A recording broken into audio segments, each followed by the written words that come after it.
lupa subscribe ya.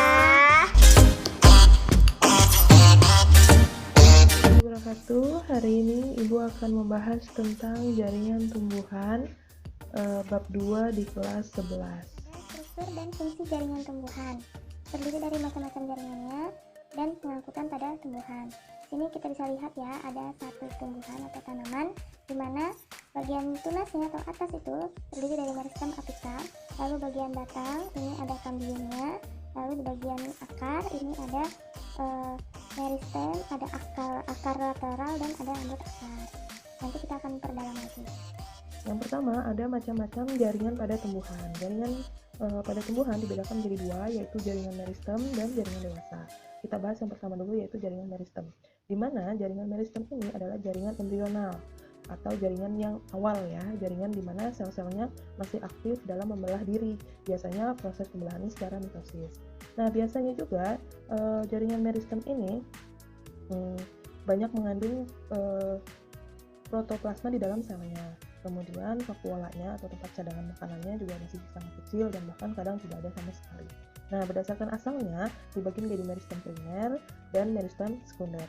Meristem primer itu adalah jaringan meristem pada tumbuhan dewasa yang sel-selnya masih aktif membelah. Biasanya posisinya ada di ujung batang atau pucuk dan ada di ujung akar. Dan biasanya juga meristem ini sudah ada ketika masih di dalam fase embrio atau dinamakan dengan promeristem. Kemudian ada lagi meristem sekunder, di mana meristem ini berasal dari sel-sel dewasa yang berubah sifatnya menjadi sel-sel meristematik. Contohnya biasanya ada di kambium dan kambium gabus atau velogen. Nah, kambium di dalam meristem sekunder ini itu apa sih gitu kan? Nah, kambium itu adalah lapisan sel yang aktif membelah di antara pembuluh angkut.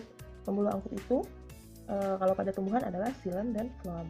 Kemudian biasanya kambium juga ada di batang maupun ada di akar tumbuhan dikotil, gimnospermae, atau ada juga yang di beberapa tumbuhan monokotil gitu ya.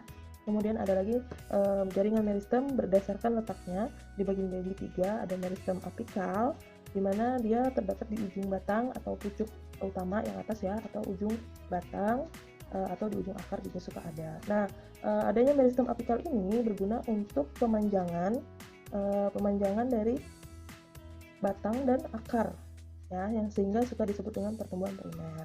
Kemudian ada lagi meristem interkalar. Meristem ini jaringan adalah jaringan dewasa yang sudah berdiferensiasi, artinya sudah mulai termodifikasi gitu ya. Biasanya ada di pangkar luas tumbuhan golongan rumput-rumputan gitu. Kemudian ada lagi meristem lateral. Biasanya terletak memanjang sejajar permukaan batang atau akar. Contohnya ada di kambium pembuluh atau kambium gabus. Dan biasanya meristem lateral ini menyebabkan adanya pertumbuhan sekunder pada batang maupun akar, sehingga batang dan akar dapat membesar seperti itu ya. Kemudian jaringan dewasa berdasarkan fungsinya itu dibagi menjadi jaringan pelindung, lalu ada jaringan dasar atau parenkim, lalu ada jaringan penguat, dan ada jaringan pengangkut. Nah, jaringan pelindung terdiri dari jaringan epidermis. Nah, epidermis ini adalah jaringan pelindung ya, di mana jaringannya tersusun dari lapisan sel yang menutupi permukaan organ tumbuhan seperti akar, batang, daun, bunga, buah, dan biji.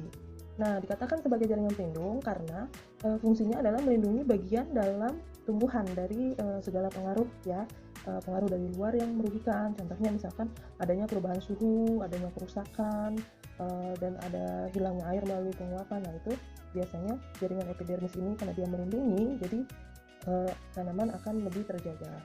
Nah, biasanya juga jaringan epidermis itu memiliki ciri terdiri dari satu lapis sel, tapi sel-selnya tersusun sangat rapat sehingga tidak ada ruang antar sel-selnya. Kemudian bentuknya juga bervariasi dan mempunyai banyak vakuola atau cadangan makanan ya, tempat untuk cadangan makanan, dan ketebalan dinding selnya juga sangat berbeda-beda seperti itu.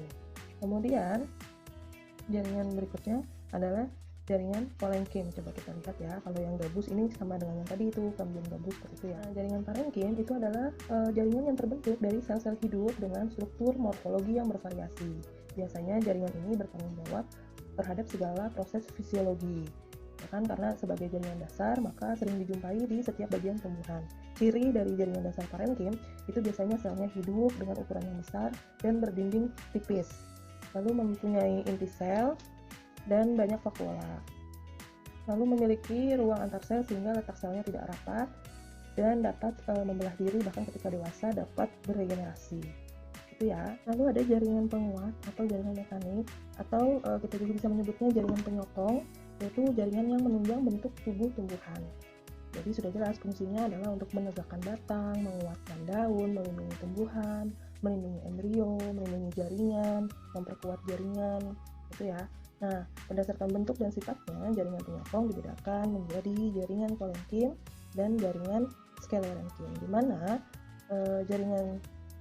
jaringan kolenkim itu adalah jaringan penguat pada organ-organ yang masih aktif mengadakan pertumbuhan dan perkembangan, seperti terdapat pada batang, daun, bagian bunga, dan buah, serta pada akar yang terkena cahaya matahari.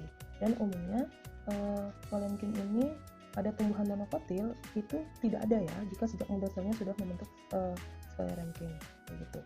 Kemudian jaringan sklerenkimnya itu adalah jaringan yang menguatkan organ tumbuhan yang sudah berhenti melakukan pertumbuhan dan perkembangan. Jadi kebalikan dari jaringan kolenkim ya. Kalau sklerenkimnya pada tumbuhan monokotil itu sudah ada, maka kolenkim pada tumbuhan monokotil itu tidak ada. Seperti itu gitu ya.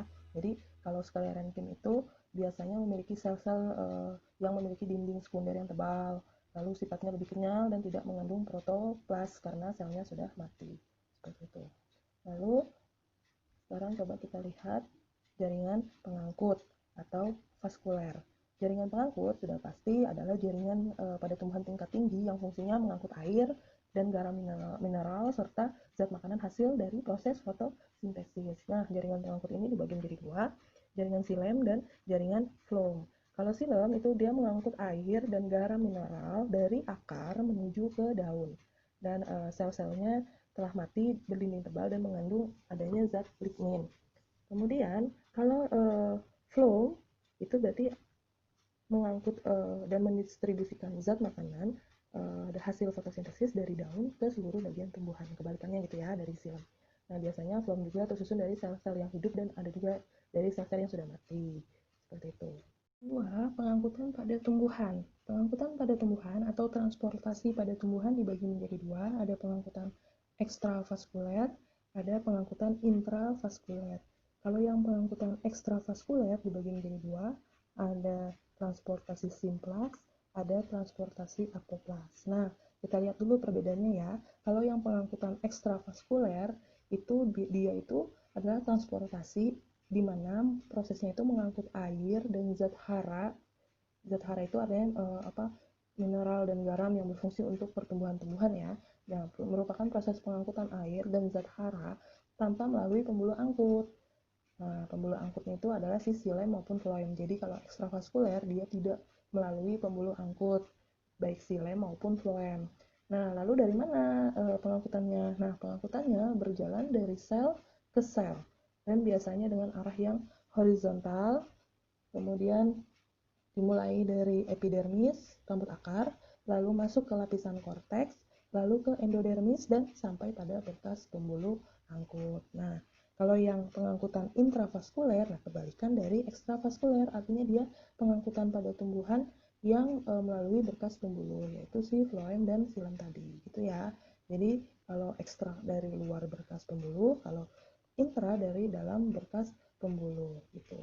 Kemudian pengangkutan ekstravaskuler ini ada transportasi simplas. Kita lihat garisnya ya. Kalau yang simplas itu dia seperti ini, yang lurus seperti itu, gitu kan ya.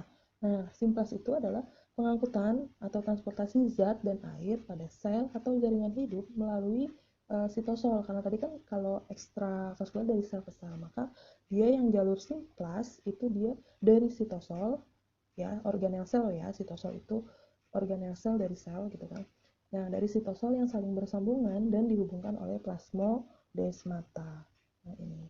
Kalau yang apoplas itu pengangkutan zat dan air pada sel atau jaringan mati melalui dinding sel dan ruang antar sel, namun tidak terjadi jika melalui endodermis karena adanya pita lastari. Jadi dia agak meniup-niup seperti itu, ya.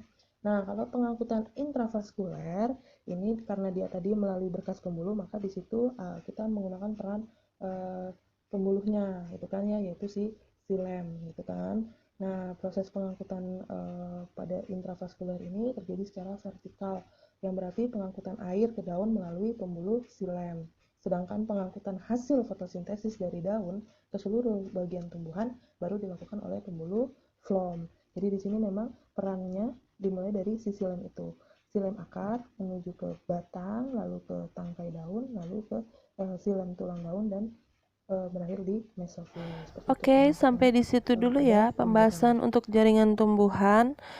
Itu belum selesai karena memang pembahasan pada jaringan tumbuhan itu banyak.